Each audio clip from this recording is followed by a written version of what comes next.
Hi, everybody. This is Kevin Saboski with Fastest Route, where we promote a people-centered approach to succeeding in business. We help ambitious solopreneurs go from being okay to thriving in the shortest amount of time. Spencer's here with me today producing again. What's up? Hey, Spencer. And our guest today is Shlomi Ron from the Visual Storytelling Institute, where he helps people that have brands that really need to rise above create that environment where that happens. How did I do, Shlomi? Did I describe what you do well enough? Pretty good, but I can definitely add more color to it. Yes, please. Yeah, so basically, I started the Visual Storytelling Institute with the core mission to really bring the gospel of visual storytelling from the world of art, the way filmmakers, photographers engage audiences for eons, and bring that into a more human and purposeful marketing. Okay. That's great. So you and I met recently, and I was really intrigued with what you do, because I help solopreneurs design their business and develop and move forward. And one of the things that I find that's really holding them back is our marketing, and it comes down to messaging, so we're not really artful about the messaging that we do. And I just think there's so much we can gain by being better storytellers. So do you help people become better storytellers, or do you create the stories for them? Well, I do both. So basically, I operate in three areas. One is training. So I develop my own methodology where I coach mid to enterprise levels, including solopreneurs and nonprofits, on how to become effective visual storytellers. I also teach in the academic sector part-time a brand storytelling class every fall. Just started 2 weeks ago in Miami Business School, University of Miami. And I do consulting. To your question, some folks need help in developing their brand narrative or brand purpose. Why do they exist beyond making money? Others need help in developing stories for different stages in the buyer's journey.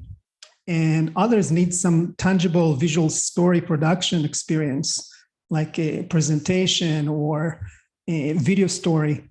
And the third area that I'm focusing on is thought leadership, which is really what we're doing right now, spreading the gospel of visual storytelling. I'm also hosting my own podcast, The Visual Storytelling Today. I run speaking engagements, just released a new upgrade to my 6-year newsletter. So there's a book I published. So these are all different channels where I share my vision about visual storytelling. Yeah, that's awesome. And all of those things need work, it seems to me. But we've been hearing for a long time that, especially entrepreneurs, a big part of entrepreneurs and leaders is stories, where we tell stories. Right. But it's one of those things that I think that it isn't sort of immediately obvious to a lot of people why that's important. So can you help us understand, why is this a focus? Why should someone spend time becoming a better storyteller or make better stories? Why does it matter, other than, the feeling of it? It's fun, or what's the pragmatic purpose? Right. So let me give you first the big why rationale. Every business today is facing what I call a two-headed dragon. And on one hand, you have this, every business need to face this staggering information overload. And on the other side, they need to deal with the audience's elusive attention spans, not to mention all the other issues with fake news and people don't have time of the day for things. So that by itself creates a major need for brands and entrepreneurs to really find ways to do it. So how will they do it? So lucky us, we have two superpowers that really help us really make sense of the world around us. The first one is we actually process visual information much faster, actually 60,000 times faster than what we read or hear. And the other superpower is really our preference to consume information packaged as stories versus facts and stats. So when you combine visual storytelling together, it's almost like Trojan horse that is designed to break through all this noise. And also, if you look at the stats, especially entrepreneurs, a recent study talked about over 70% of VC-backed startups are failing. And you know why? What is the number one reason? Any guess? Something to do with stories. No. Well, implied. It's really no market need. So basically, they went out to the marketplace with the nice to have a product or service without actually validating their story with their customers. So, yeah. Interesting. And so, I've been hearing for a while about story, and I've been doing my best. I think of the difference. There's a difference to me between story and narrative in a way. But when I look at and I've been working on story, but I tend to have been thinking about it largely from the context of narrative in terms of the words or the reality. And I haven't really sort of integrated the visual piece. I'm aware that, Facebook tells me that ads work better if there's something there, but sort of that contribution, for you to really do the visual storytelling seems to dial in on some basic biological reality. Is that fair? Or? Yeah. So let's start from the beginning. First of all, most people don't know even how to define a story. And when I ask them what story made of, and they might say, if I'm lucky, beginning, middle, and end. That's as far as they can stretch it. And well, the reality, just to make it clear for everybody, at the very classic form, every story has basically three components: setting, conflict, and resolution, right? Okay. And these are really the basic formula, and you can play with it in a variety of story models. But the other wrinkle in this category is that most people tend to confuse story and narrative. They use them as synonyms. And I keep telling people, you need to understand the difference. A narrative is really like an open statement that brand is making about the emotional vision they would like their customer to experience. So for example, Patagonia, a brand narrative is really, we're in the business to save the planet. So that's their overarching vision, this is their narrative that basically you want to think about it almost like a GPS that set the direction for all their marketing. And the stories are basically the stories that they use as part of the campaign basically operate as proof points to the larger narrative. So another good example is the American dream, right? It's a narrative, if you work hard, you're going to make it, right? Yeah. But you have different success stories, right? That give that evidence, Steve Jobs, and you can name many others, right? So these are only individual stories, but together it validates the narrative. So when you create a campaign for your brand, if you're an entrepreneur, you want to start with the big why your brand exists beyond making money. Patagonia does it, basically for sustainability, the environment. What's your angle? Once you figure out that sweet angle that goes beyond, we call it the higher purpose, then you can actually stretch your stories and support it. Yeah, that's interesting. This is a conversation I have often in terms of the power of purpose. And Spencer and I were just talking the other day that we need to create a video on why don't I spend a lot of time on, a business is about making a lot of money. And it's like, and I've talked to people about purpose and they're like, yeah, but I want to make money. And it's like, and to me, what do you think about that in terms of that? Do you see that? Do people sort of struggle with, why do I need a purpose? I'm in business. My purpose is to make money. Right. Yeah. It all boils down to the crowded competitions today. Everybody's want to make money, right? But people want to feel like if they buy your product, they actually doing something positive that will make them at the end of the day feel good about themselves. So if you can make that a feeling, it will differentiate your brand immediately. So that's the point of view that why you need a strong brand narrative or purpose. Is that something you find with your clients that they already have in place, or is that part of your process to help them figure that out? Well, it depends. If it's a new entrepreneur just trying to launch, I definitely have my 10-step process to go through that and kind of extract it, because in most cases they already have it, and typically it stems from the inner passions, things they believe in, and you just need to kind of mix it together with the product or service they want to go out with, and then kind of create this an umbrella around that. With mature brands like Estee Lauder, obviously they have their own brand purpose defined. All I do is really help. In this case, I helped live broadcasters communicate the benefits of the product, how to do it more effectively by connecting it to that purpose as part of their delivery.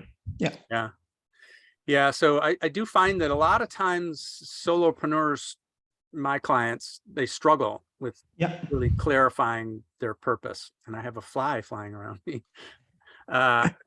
And it's a long process, it's a big part of what I try to do with my clients is help them nail that. And and they all seem to struggle with it. Do you have any tips or any suggestions on, somebody's listening and they're thinking, gosh, I get it, I should have a purpose. How do I define that? Because to me, that produces the context for the story. Right, exactly. Yeah, it really goes back to, kind of peeling the onion, one layer after another, what made you start the business in the first place? Think about really the triggers, the drivers, what people come to you for advice, for example, what you're known for, what are your gifts?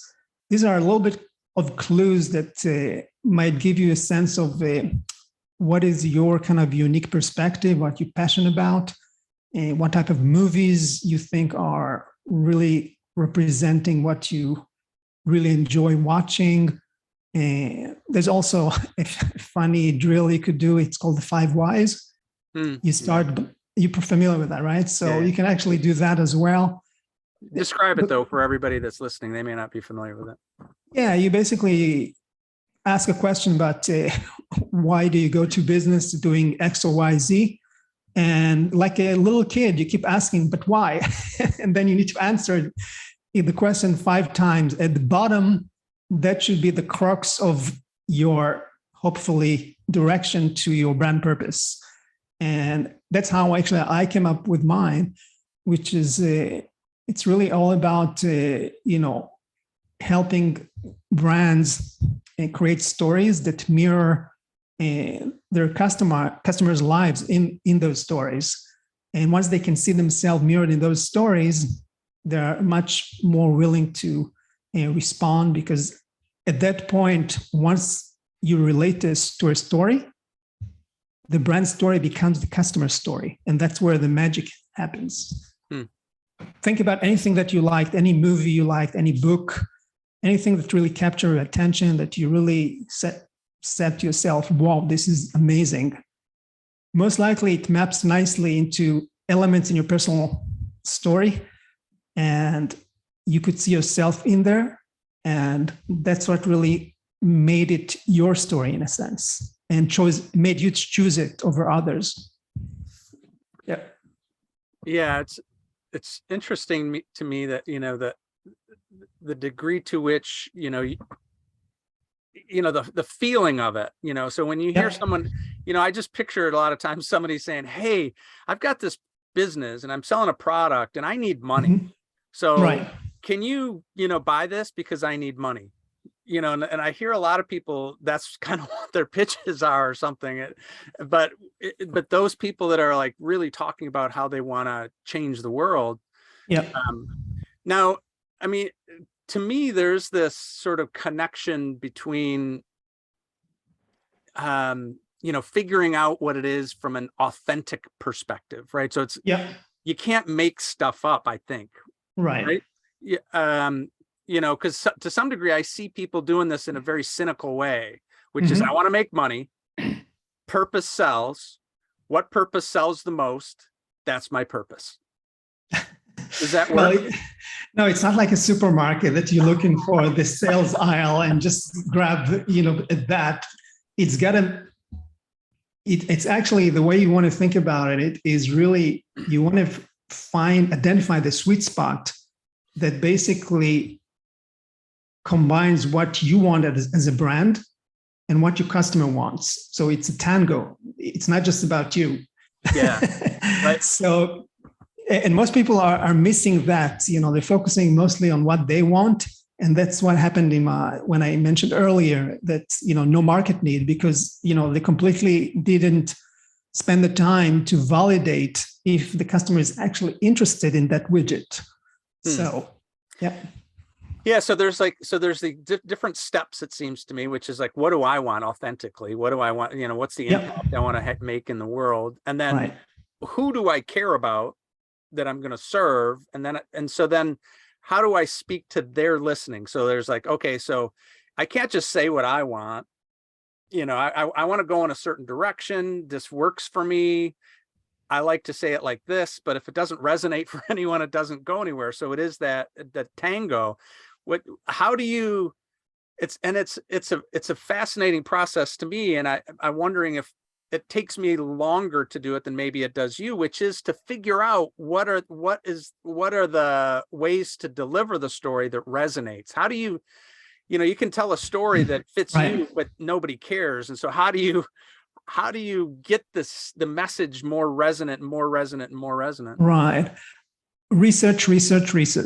You got to really investigate either indirectly by social listening or by direct interviews with your customers in order to get a sense of how they define the problem, what are their aspirations, concerns, and stories that they experienced.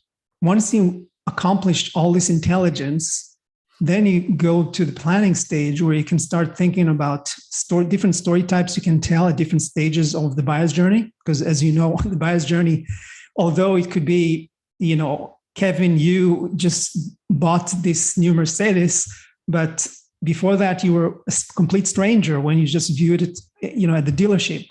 So different stories needs to be told at that stage versus once you become a customer, right?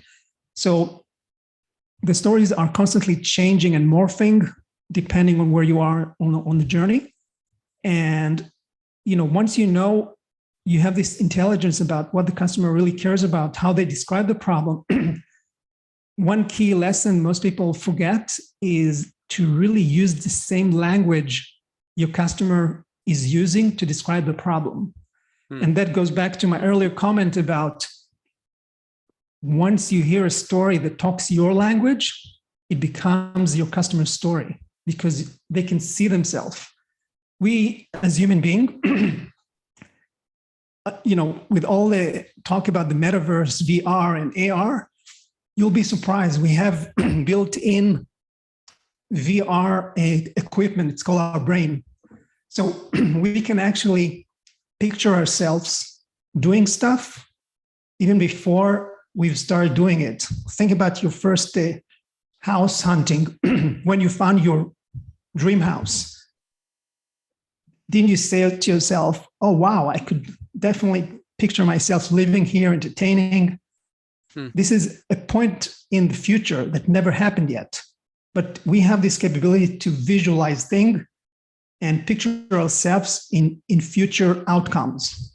So because of that, great storytellers can actually plug that reward into the storytelling.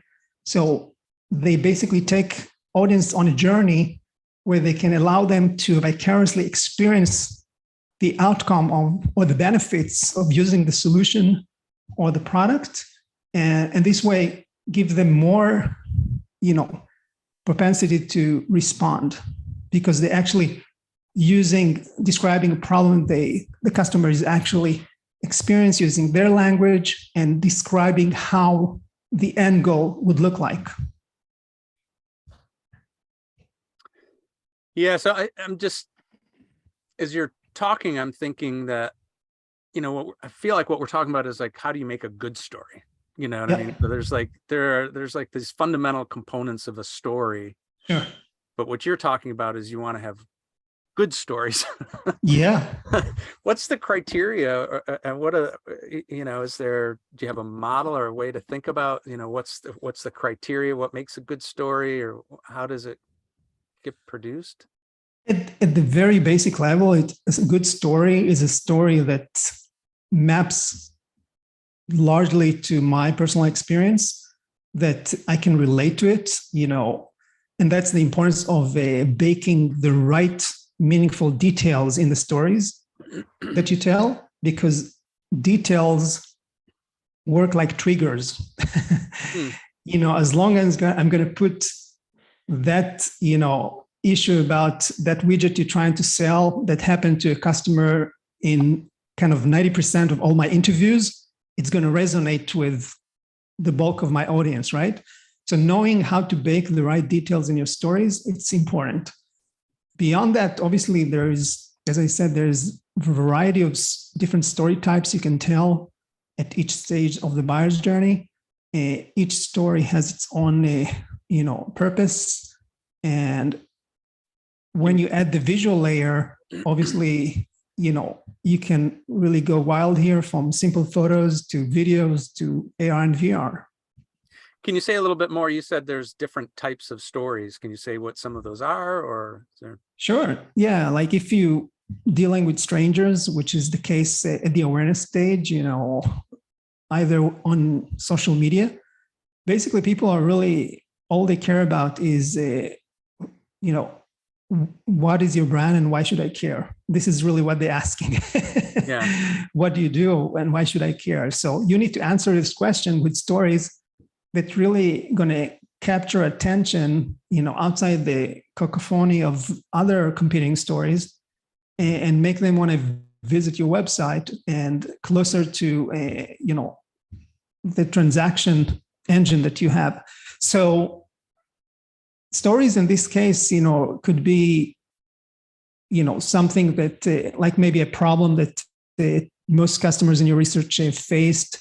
It could be, maybe even a story about how you arrived in creating your business in the first place. We call this origin story. That's a known type. And if it's something unique, like in my case, I started Visual Storytelling Institute because I have 20 plus years of digital marketing, but also I had a passion for visual stories stemming from interest in classic Italian cinema and video art. So when I tell this story, it makes it a little bit different from the usual path. So if you have something interesting to say about that, that's one angle. So variety of other stories you can tell, you can bring customer testimonial stories to tell as you're getting closer, when you're getting, for example, to the decision stage, and as a potential lead, now you're a qualified lead, you want to be kind of getting extra support to your decision. So you want to get third-party validation. And there's also, once you become a customer, there's a whole branch of the customer success departments that needs to kind of celebrate you becoming a new customer. So telling stories of how, what you can do with your new widget, and different things to think about it, new applications, anything that could really make your first few months kind of a really amazing experience. And towards the end, of course, that's the we call it the advocacy. This is your most happy customers. They work like your evangelists. So you want to arm them with the stories they can pass along and really share this from their point of view. And also to this point, you asked me earlier about stories. Stories are also important. Who is telling the story? You might think this is the solopreneur that is going to tell it from the brand side. But if you are mixing different perspectives like a vendor or a partner, a media, this helps provide a rounded view about what you're doing, maybe in a perspective of employee, if you have. Yeah, you were talking about so the customer advocacy or the customer experience, kind of that testimonial. You were also talking about really about you, so this is as you were talking about when you're working with big brands, there isn't much of a person there, whereas like solopreneur, a lot of times what their customers are buying is them in a certain way. Yep. And so then and I'm learning to do this more and more in my business, where I tended to not really get into my history about me. It felt very, it didn't feel right to me, but the more it's a mistake. I think it's definitely a mistake, because you're not selling your product, you're selling, why you do it. That's like the Simon Sinek, well-known statement. So you definitely want to amplify what makes you special, because there's only, one Kevin Sobowski. And so you want to bring it out. I mean, and it's also, especially for solopreneurs, that you don't have an army of employees behind you. It's all about personal relationships. So you want to forge that connection first, and bring your personality. And, of course, if it makes sense and it's relevant to the context, but don't really put it under the hood, because I think this is your secret weapon. Yeah. And I think the thing that I struggled with was how to not sound arrogant or, putting yourself up on a pedestal, but I continue to find ways to not do that. Is there some trick to that? What do you find? Because I'm not good at it yet necessarily. I haven't figured it out completely, but that tends to be, is there a way to think about it for solopreneurs? Absolutely. Yeah. Don't really focus on bragging. That's the wrong thing to do it, because it's not going to come out as salesy. You want to be honest and really even share some imperfections, weaknesses, failures here and there that will help you drive your honesty.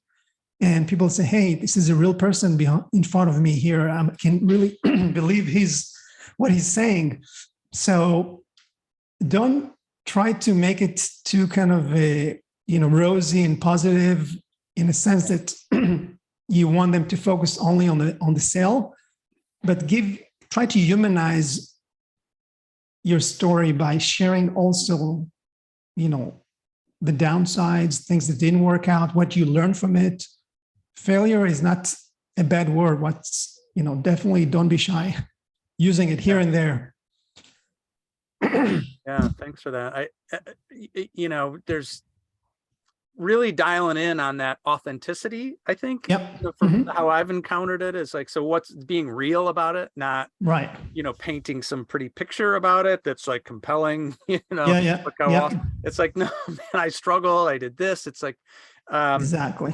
And sort of, to me, that mirrors or highlights this other hesitancy that people have, which is to narrow their target market, because you were talking about the story that works is the one that mirrors their experience. And to me, that was like one of the best explanations I've heard as to why you need to niche down, why you need to really, can you say anything more about that? Is that? Yeah. If you check my Instagram, you'll see tons of information about that in different visualization techniques. But the bottom line is that think about stories as mirrors. In order for them to work, they need to create a total eclipse between your brand story and your customer personal story. So it's important for you to really go out with a story that it's not just about you. It's also about your customer. And the way I define visual storytelling, we didn't touch on it, because when I started VSI, it was all about photography and filmmaking. So I had to come up with my own definition. And the way I do it is I say it's any marketing strategy that has three conditions. The first one is that you put your customer as the hero of the story. So it's not about you as a brand. You are just a guide or a mentor along the way. Two is that you use some variation of the 3-act story structure, which is setting conflict resolution, as we talked about. And three is that you use a visual media format to communicate it through, just because of what we discussed earlier about the two superpowers, visual and story. So that's really kind of a working definition that I've been using.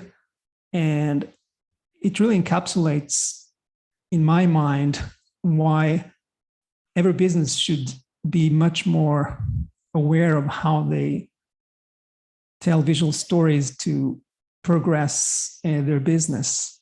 It's not just about that pretty photo. Well, yeah. So I'm trying to translate that into like action for me, because I'm in the process of doing all this and trying to be more visual. Yeah. And so,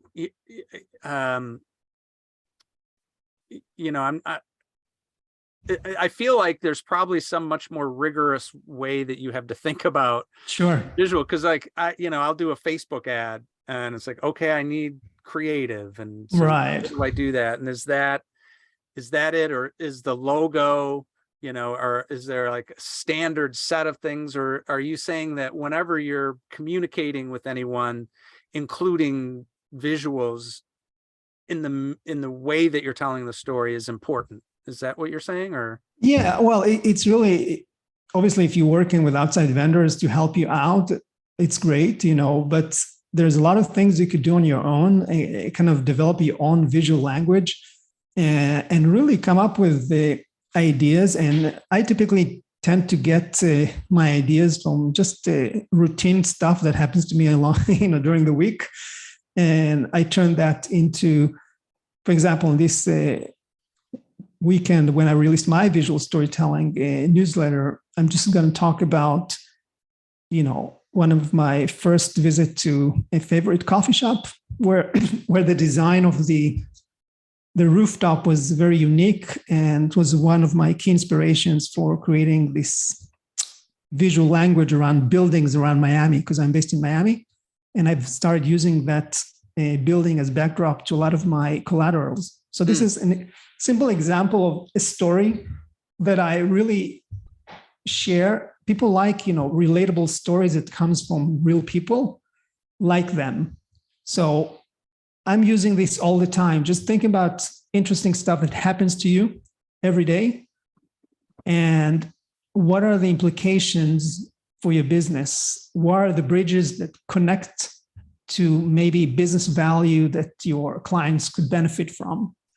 So I totally go back and forth between, the routine world.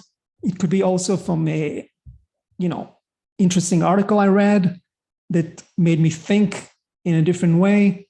There's a variety of inspiration sources all around you. You just need to, don't be afraid to kind of make the leap and connect them to your business. But you first want to tell accessible story of what did you think about it? How did you discover it? How did you feel about it? You want to provide the whole package. Okay. Yeah. So it does sound like it may be both things, but I'm sure I have these two sort of categories in my mind, which is, so I've got to come up. It's been a while since I've put anything on Facebook, and I need to do a video, and so I need to create something, and part of what we're working on is having that broad, perhaps narrative structure, which is, because if we do multiple pieces, there should be some coherence between them, right? Right. Exactly. So the two pieces are, I'm going to continuously create things, new stories, new things, but I want to have but I feel like there's this part of the visual storytelling, which is having a standard set of riffs, kind of visual riffs or something. Like I've got an image that I use of a person standing up on a rock looking at, and to me, it sort of captured the feeling I think my customers feel. And Right. so I put that in a lot of places. And so to me, that sort of feels like visual storytelling, but that's not it. That's not the whole thing for you. It's also, No, it's pretty much how you develop, your entire content strategy. To your okay. point, it could be creating if you want to, you know, go real kind of high end. You create your editorial calendar and you dedicate it different themes for different times in the year, and you set preset stories that you're going to release. But then again, you're going to leave yourself space for what we call more organic stories that you stumble across and you want to really use them because they are really good. And it doesn't fit to the theme maybe, but still you want to have the ability to do that. So if you work on those two lanes, the planned versus the organic or the spontaneous stories, I think that's one way to think about visual storytelling strategy that really mapped to your brand narrative and allow you to create stories that support that overarching umbrella of, why you do what you do. Yeah.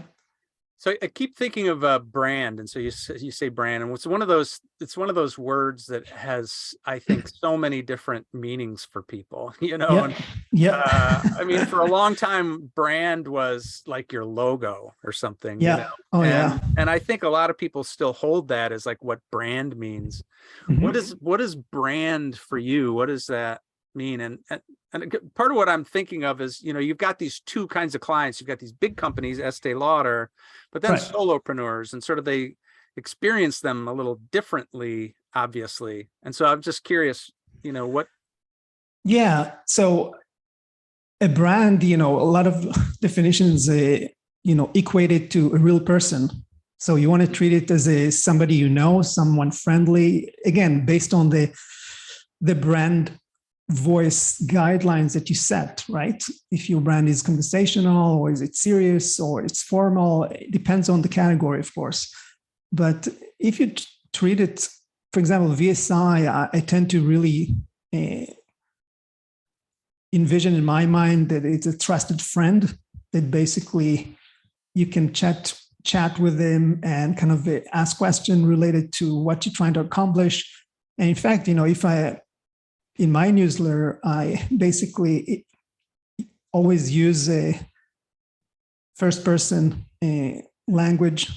So I start with, hi, friend, how are you? Hope you had a great week, whatever. But it's really positioned as if, although it's me coming from VSI, I'm talking to you as if you are my best buddy.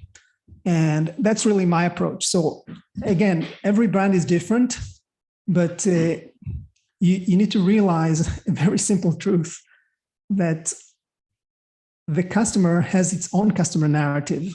And that customer narrative, for example, I'll ask you, what do you think about Tesla? It's a summation of all the things that you heard. Maybe you're driving it directly, maybe your friends have the car, what you read in the media, and you formed some decisions, some beliefs about what Tesla means to you. All that's your customer narrative about Tesla. So when you go to the Tesla dealership, you bring that narrative with you. And their job is really to push their narrative and get you on their side. And your narrative could be neutral, good, or positive, right? Depends on your experiences. Maybe you had some, issues that kind of tilt your narrative on the negative side, or vice versa. So you want to be very cautious about that, because brands, when they go to the marketplace, they need to deal with the existing customer narratives that's already there. Yeah. Yeah. I feel like it's such a different experience for like the solopreneur. And this, and I think it's one of those things that's like really daunting to a lot of people. I'm feeling it myself, in my business as a solopreneur, that, Sure. because I think of these other companies that you work for having multi-tens of millions of dollars Right. budget.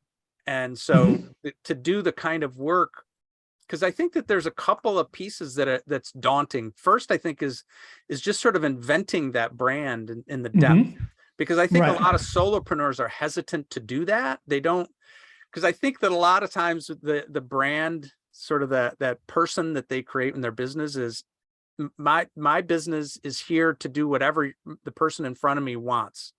You know what I mean? It's just, they're just constantly triangulating rather than Yeah. being. And so it takes a time to like invent that with some clarity, and then to produce the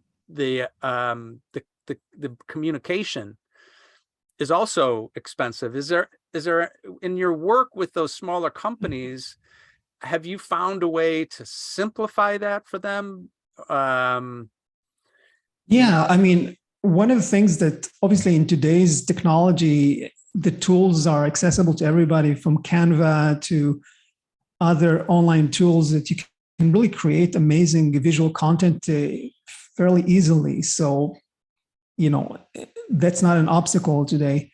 Mhm. And in terms of your other point, I totally get that solopreneurs tends to kind of be more reactive versus proactive in their approach, and stay the lane versus get tempted. This is just another paying client. I'm going to take it even though it's outside my scope. Mhm. Definitely there is that.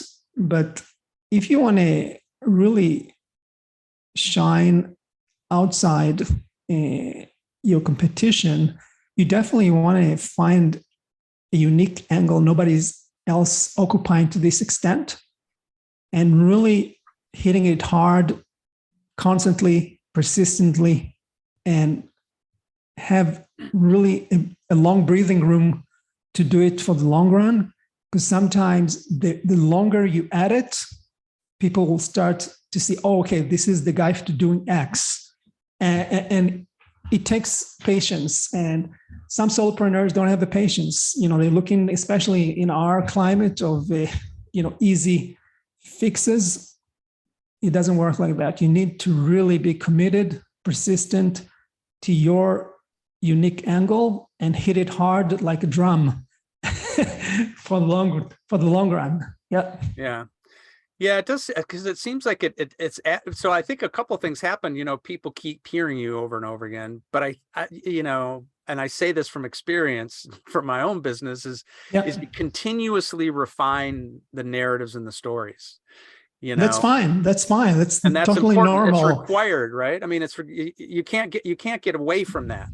Yeah, I can tell you, when I started initially, I thought that the Visual Storytelling Institute is really a trade association with monthly events, and that's what we did.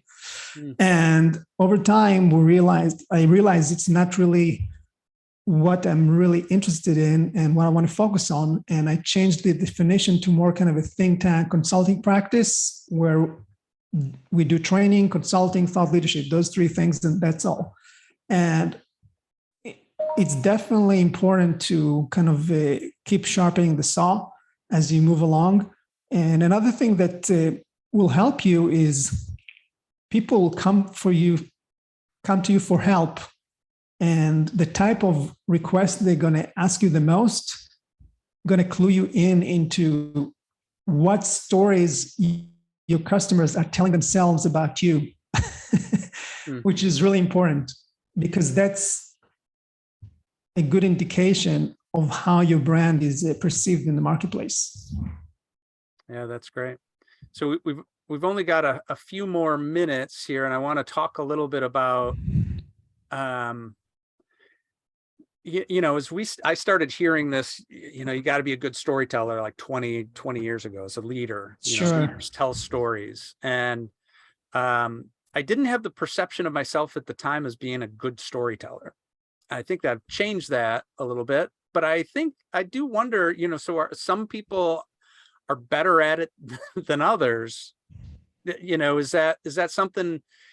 Because at some level, at some point in your business, you got to say, okay, I'm going to get better at it until you get, or you look at it, you say, I'm never going to be good at that. And that's not going to be on my list of things that I'm responsible for. So I need to find someone else that's a good storyteller. Is that part of the process, or is that like suck it up, figure it out? You have no choice. You have to be a good storyteller, or better. So Or I would say two things. First, it's an acquired skill. So no excuses not to go and learn it. okay. And two, in today's competitive, aggressive marketplace, and even in our personal relationship, you always need to communicate. Communication is really a must-have in any context. So the better you are in how you can communicate, and stories are the great ways people are sharing information. Like think about your last, get together with your buddies, for beer, for example. If you listened carefully, all you did there was exchanging stories. Yeah. One guy say, what happened to me the other day? I went fishing, and you said, fishing? Hey, I'm planning to go fishing. We kind of find detail from each other's stories, and that triggers our stories. So it's storytelling is our natural communication, for eons. So I think it's just getting it better in business context and knowing how to use different story types at different stages in your buyer's journey so you can make a real business impact and really improve their lives. Because at the end of the day, you want to really communicate that you actually not just about making money, but you really get the other person. You want to improve their life, and really that maybe there's a friendship there on top of it, especially if you're a solopreneur. You're not like a Fortune 500 company.